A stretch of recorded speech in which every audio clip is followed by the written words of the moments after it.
آج کل میرے بھائیوں میاں بیوی کے درمیان لڑائی ہو جاتی ہے، بیوی گھر چھوڑ کر کے والد کے گھر جاتی ہے، والدہ کے گھر جاتی ہے۔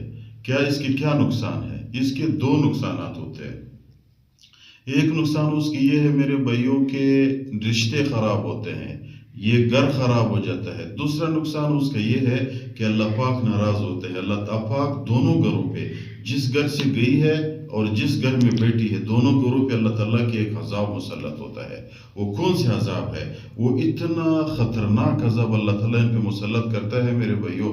پیغمبر علیہ السلام کی روایت ہے کہ 3 ایسے بندے ہیں کہ اس کے اعمال قبول ہی نہیں ہے، اس کی دعا قبول نہیں، اس کی نماز قبول نہیں، وہ جو بھی عمل کرتے ہیں آسمانوں پہ نہیں جاتا ہے۔ ان 3 بندوں میں سے میرے بھائیوں کون کون ہے یہ بتاتے ہیں۔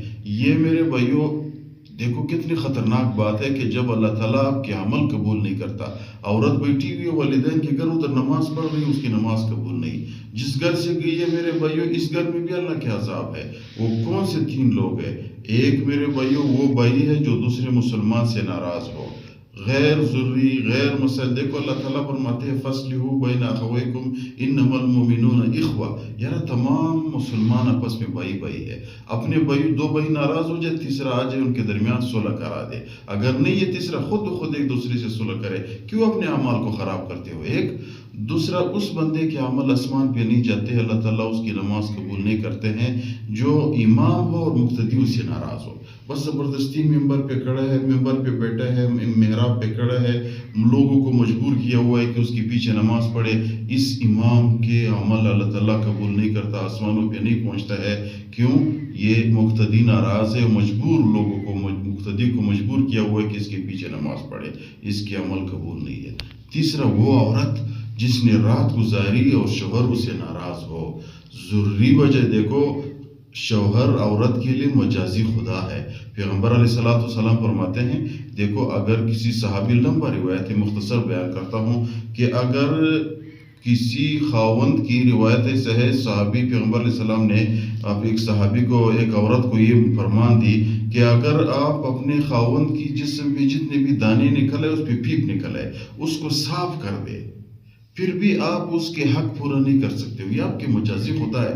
پیغمبر علیہ السلام فرماتے ہیں، دیکھو روایت ہے کہ اگر سجدے کی اجازت ہوتی تو بیوی خاوند کو سجدہ کرتی، سجدے بغیر اللہ کسی کو جائز نہیں۔ اگر اجازت ہوتی تو بیوی کے والے حکم ہوتی کہ بھائی خاوند کو سجدہ کرو۔ تو اتنے بڑے حقوق ہے، تو خاوند کے ناراض رات آپ نے گزاری کسی بیوی نے، تو اس عورت کی نماز قبول نہیں ہے۔ تو جو عورت خاوند کو چھوڑ کے، اس کے بچوں کو چھوڑ کے، اس کے گھر کو برباد کرے اور والدین کے گھر چلی جائے، تو اس پہ کیا ہوگا؟